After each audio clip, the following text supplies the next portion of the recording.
latinos y morenos. Ya, basta con todo lo que ha estado pasando. Nuestro sufrimiento, nuestra opresión, nuestra adicción, viviendo en las calles. Todo eso fue predicado en la Santa Biblia. Pero ustedes no saben y no aceptan que ustedes son de las 12 tribus de Israel. Esos mismos que construyeron pirámides. Esos mismos que estuvieron con Cristo. Pero tenemos que regresar y parar de estar pecando. Según el mundo. Según el triunfo de este mundo.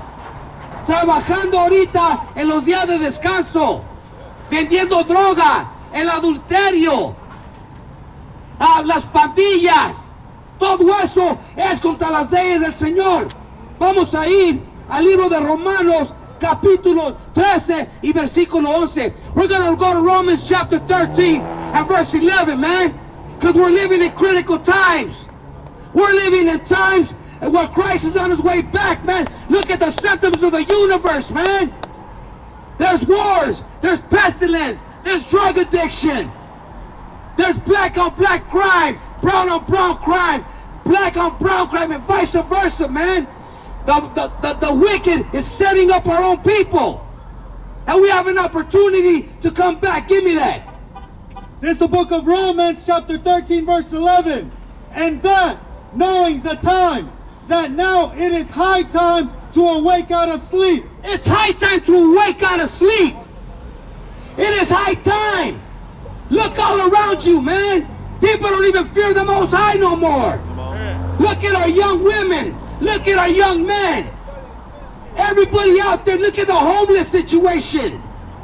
Look at the so-called man-made virus. The mandates. People killing each other in the street.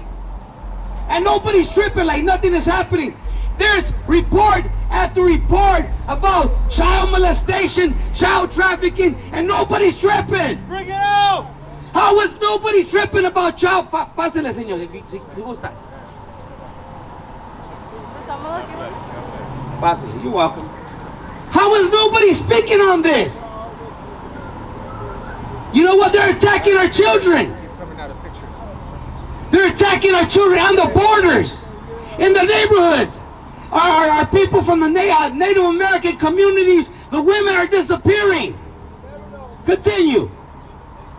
For now it's high time to awake out of sleep. For now is our salvation nearer than when we believed. Our salvation is near because Christ is on his way back. When you read in Matthew chapter 24, Christ is on his way back. He gives us the symptoms to look out for. But we're going to do this in Spanish too, because the word of the Lord crosses all borders. The word of the Lord has no limitations. Vamos a leer esto en español para que la gente escuche que la palabra del Señor es lo final y Cristo está en camino y tenemos que regresar porque hay mucho pecado. Ya no hay temor a Dios. Violencia, la drogadicción, gente viviendo en las calles, violación de niños y niñas, y sale cada rato, me ocurrió así, alarma, donde quiera que mira todo eso, y la gente no se pone a pensar. Ahorita mismo vamos a leer la escritura y les voy a apuntar otras cosas. Libro de Romanos, capítulo 13, versículo 11. Y esto, conociendo el tiempo, que es ya hora de levantarnos del sueño. Hay que levantarnos del sueño, porque todos están dormidos. Tienen los ojos abiertos, pero no los andan usando.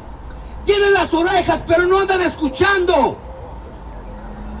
Y los que escuchan son bendecidos, y los que no escuchan tienen que poner atención a lo que anda pasando.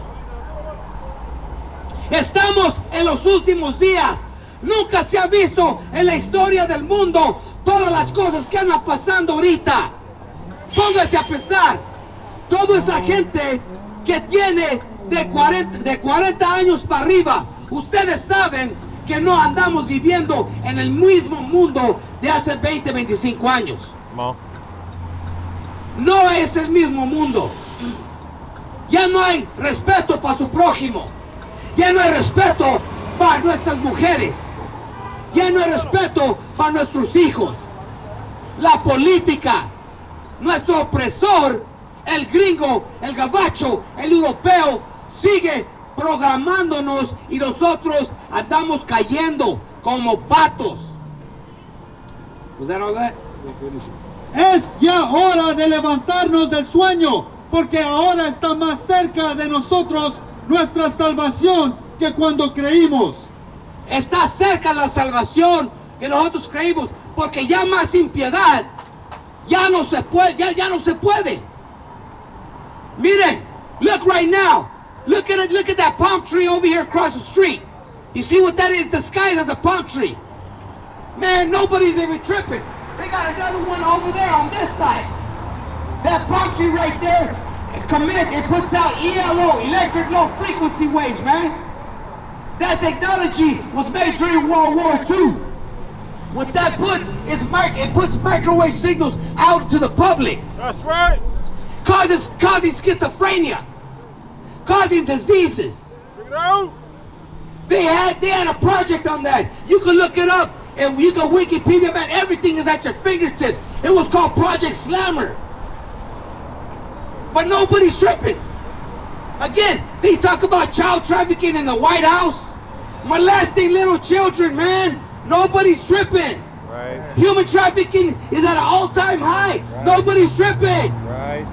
That is disgusting. It's diabolical, man. It's anti-Christ. It's anti-God. It's anti-everything. That's It's right. anti-humane. And here we are, man. Crickets. Nothing is happening. That goes to show you we need to come back to the law, statutes, and commandments of the Bible. That's right. We need to come back to the laws of the Most High. That's right. We need to call upon the Most High and our Savior Christ, HAWASHI. And we're gonna keep on speaking this, man. We're gonna keep on speaking this till the Lord allows us to speak on this. We're not asking for anything. We're just asking to get on board, and run your race for your salvation. That's right. Out of here. Give me 1 Corinthians chapter 3 and verse 19. The Bible talks about the knowledge of this world. They teach us your psychology, your all your studies, man. Have you filled out an application lately, man? They're all psychological questions, psychoanalyzing everybody. Nothing to do with the position that you're applying for, because they work with the mind. They work to confuse a spirit. You're working at a damn warehouse, shipping and receiving, and they're asking you, if a customer comes in and he has an argument with the boss, are you A, gonna back up the boss? Are you B, gonna ignore the situation? What does that have to do with the productivity of the job you're applying for? But they're picking away at the spirit. And they've been doing that since the beginning of time. From the time they established America till now. Give me that. It's the book of 1 Corinthians chapter 3 verse 19. For the wisdom of this world is foolishness with God. See that? The wisdom of this world is foolishness with God, man. That's right. You got a master's, you got a doctorate, you got a bachelor's, you got an AA, but yet you don't even see, you're not even reading between the lines, and you run to put out your arm to get a shot. Come on, man. It's foolishness with the Most High. People crossing the border every day, getting put in cages, and we see our people in cages like dog kennels. And what do people say? Hey, well, that's policy, that's law. Right. Whose law? Right. Whose policy? Right. What does the Most High say? Right. They're putting our people in cages like animals, man. But no new thing under the sun. They done that to our so-called black brothers, man, to so-called African American brothers. They did that from the time of slavery, man. Look, I want you to read an excerpt from this book called The Willie Lynch Letter, man. We gotta bring that back.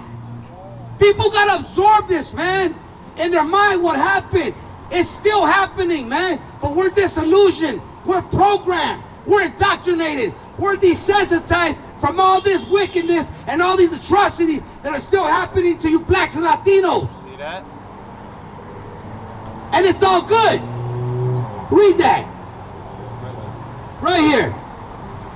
Check this out. Check this out. And this is on a textbook. An American textbook. Just right here, when it uses that, say the N-word, bro. I don't even like to say that word. So wicked.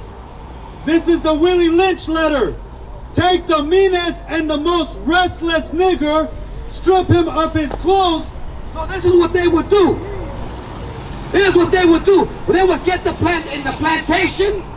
They would take the biggest, strongest black man they had to make them an example in front of men, women, and children, little babies watching this. Right. This is what they would do to him. Continue. Strip him from his clothes in front of the remaining male niggers. You see that? They would strip him naked. They would humiliate him. Could you imagine if someone came up to you right now in the corner of Western and Slauson, and just stripped you naked and you couldn't do nothing about it? And your brothers and sisters just watching defenseless. Can't even help you. Continue. The female and the nigger infant tore and feathered him. See that? In front of the women, in front of the wife, in front of his children. They would put tar on him. You know what meant tar? Hot tar. That thing seared the skin off of him. Right. Seared the skin off of him. Could you picture the cries of that man? The groan, the moaning of that man? His flesh was being burnt off, peeled off of his body. And he had to sit there and take it. Continue. Tie each leg to a different horse, face in opposite directions. Now, here's a little Levi emblem that you didn't know about. Look at your Levi's. There's an emblem of a pant and two horses tied on either side, and they pull them apart. That's what that's representing. So after searing the skin off of this man, everybody witnessing it, they put feathers on him. Why'd they put feathers on him? To what? To make fun of him, and to humiliate him, to basically call him a chicken. What else? So then they would tie a horse on each limb. You know what happens next? Continue. Set him afire and beat both horses to pull him apart in front of the remaining nigger. That's what they would do. They would beat the horses and they would rip this man apart with all his brothers and sisters witnessing the atrocity, man. That shit is diabolical, disgusting. What kind of human being would do this? Exactly right. Not a human being, a subhuman being.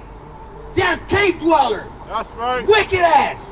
A vampire. A monster. Only a person like that would do something like that, man. Give me Job 9:24.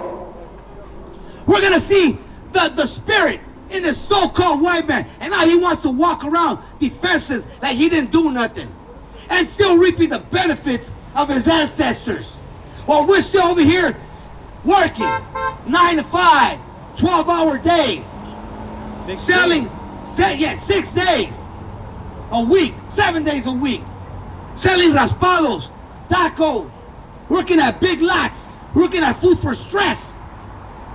Give me that. There's the book of Job, chapter 9, verse 24. The earth is given into the hand of the wicked. That's right, the whole earth is given into the hand of the wicked. That's the Most High did that because we kept breaking the laws. But guess what? Salvation is near. The Most High has let His Spirit pour upon the earth. He's warning us now. That's why we can see these things. That's why we can tell you these things. For hundreds of years, the Most High had a lock on the Bible. Come on. And now it's open, the lock is off. Come on. El candado está quitado de la Santa Biblia. Y tenemos que regresar a sus mandamientos. Tenemos que obedecer las leyes de Dios. Here, hold that. Voy a leer. This is a book. Check this out. This is a book of psychology. This is a textbook that they have you buy in college when you take psychology classes. I took child psychology. This is an actual textbook. And they tell you, they know what trauma causes. They know the long-lasting effects of trauma. It takes hundreds of years, because once you traumatize and one generation, it's a perpetual vicious circle. They know this. They teach you this. But yet say, hey, get over it. Slavery was 500 years ago. Didn't Lincoln free the slaves? But they want to teach you how it works in your psychology book. They want to give it credibility when it talks about their subject, but they don't want to give any credibility when it comes to the blacks and the Latinos. Right. Get over it. Yeah, I know your aunt. I know I got your aunt and your grandparents in cages, but get over it. They broke the law. You heard her. I know they're in dog kennels. I know we're raping their children, but get over it. They're collateral. That's wicked. That's what Job 9:24 said. The earth is given into the hand of the wicked. Open that.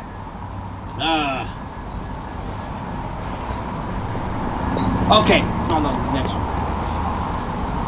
Okay, check this out. This is called Trauma and Recovery. Check this out. So what this book is titled, it's trying to teach you how to recover from your trauma. You can go ahead, sister. Thank you. God bless you. God bless you. God bless you. Chapter 4, Captivity. A single traumatic event can occur almost anywhere. Almost anywhere, that's right. And it happened here, Grand Deer in America, in Mexico and Central America, during the conquest. That was a traumatic event, and it's still traumatic. Prolonged, repeated trauma. Prolonged, repeated trauma. Are they still not killing us on the streets? Are we still not killing each other on the streets? Man, they put it on video now so we can see it. They put it live. Hey, 2 minutes ago, this guy shot that guy. This police shot this guy. 2 minutes ago, with a citizen. That's insane. Continue. By contrast, occurs only in circumstances of captivity. What? It only occurs when what? Occurs only in circumstances of captivity. Only in circumstances of captivity. I'll be damned. Let's observe South Central LA. Don't we got gangbanging? Are we selling dope to each other? Are we selling our sisters right here on Figueroa? Prostituting our sisters, man? We doing it to ourselves, but they taught us how to destroy ourselves. And you know what? To us, we are so desensitized from wickedness that it's a normal thing. What do we say? Hey, it's a hoe. Hey, it's a bitch. Women call each other bitches like it ain't no thing. Men call each other dogs like it ain't no thing. What's up, dog? Hey, dog. Think about that. We are so desensitized, we call each other dogs and bitches. And excuse my language. You look for the young kids. Oh, that's what we do. Continue. When the victim is free to escape, she will not be abused a second time. Repeated trauma occurs only when the victim is a prisoner, unable to flee, and under the control of the perpetrator. What's that? Wow. Read that again. Pay attention. When the victim is free to escape, she will not be abused a second time. And we get free, and guess what? Christ and the words of Christ and the book of the Most High, that's how we're going to get free. By coming back to the commandments of God and trusting in the Most High to get free. Continue. Repeated trauma occurs only when the victim is a prisoner. So like repeated trauma occurs only when the person is a prisoner. So guess what? We're not free. Pay taxes, pay car tax, pay rent, outlandish food prices. Are we free? Sister, are we free? Exactly. God bless you, sister. God bless you and your beautiful family. unable to flee, and under the control of the perpetrator. Such conditions obviously exist in prisons. In prisons! Guess what? This is a big old joint. Yeah. This is a big old pen. Some people are in solitary confinement in the mind, because we're in prison in the mind. We're still on that plantation. That's right. We're still over there in the prisons of Mexico, Central America, South America. We're in prison. When you can't go out at night and trust that you're going to come back alive, we're in prison. That's prison. Our young ladies, our daughters, our sons, what do? Son, be careful. Que Dios te bendiga. And then we do that, the sign of death, the cross. Then we put a cherry on top of that. We're not guaranteed that our kids are going to come back. Concentration camps and slave labor camps. These conditions may also exist in religious cults, in brothels, and in other institutions of organized sexual exploitation and in families. That's right. The Catholic religion. Bring it up. Yeah, Jehovah's Witness, Seventh-day Adventists, all that, man. How many times the Catholic Church is filled with lawsuits, man? They've been molesting kids forever. And they're the ones that governed and split the pie of the Americas, man. And we're still under that. They're still the Jesuits. Give me the last scripture. Give me Isaiah 58. And we're not going to hold back anymore, because the Lord tells us not to hold back. The Lord tells us to speak to our people. It tells us to bring them back to the truth. There's the book of Isaiah chapter 58 and verse 1. Cry aloud. No, speak softly. Cry aloud. Spare feelings. Spare not. Lift up thy voice like a trumpet. And we're going to lift up our voice like a trumpet. We're not going to hold back anymore, man. Because we love our people. We love our Latinos. We love our black people, man. We got to come back to the Most High, because the Most High is here for you. Christ is here for you and coming back only for you. Well, you guys are beautiful people, man. But we got to see that, and we got to believe that. No more drama. Once Christ comes back, there's not going to be none of this. We ain't going to be hanging out on Slauson and Western. We're going to be kings and queens. That's right. And we're going to take back no more taxes, no more high food prices, no more food stamps, or the cards, no more, none of that. Continue. Lift up thy voice like a trumpet and show my people their transgression. That's right. It says, show my people their transgression, man. Stop committing adultery. Stop gangbanging, man. Read between the lines. Watch out. You know what? When you listen to that music, man, that's another thing. They use our people to make this low frequency music, man. And if we're weak and we don't read between the lines, we do exactly what it says. I remember back in the day, man. I used to hear music like that, more bounce to the ounce. I want to jump in that Monte Carlo and go bang. That's the vibe that they used to put me on, man. Music is powerful. Beware of that. Beware of the programming, of the indoctrination. When you hear a song and you feel like ants all over your face, it's trying to possess you. Continue. Show my people their transgression and the house of Jacob their sins. That's right, because the Lord commands us to do that. And He commands us to tell you and to tell ourselves. And with that, y con eso, I'll say shalom. Most I bless the nation of Israel.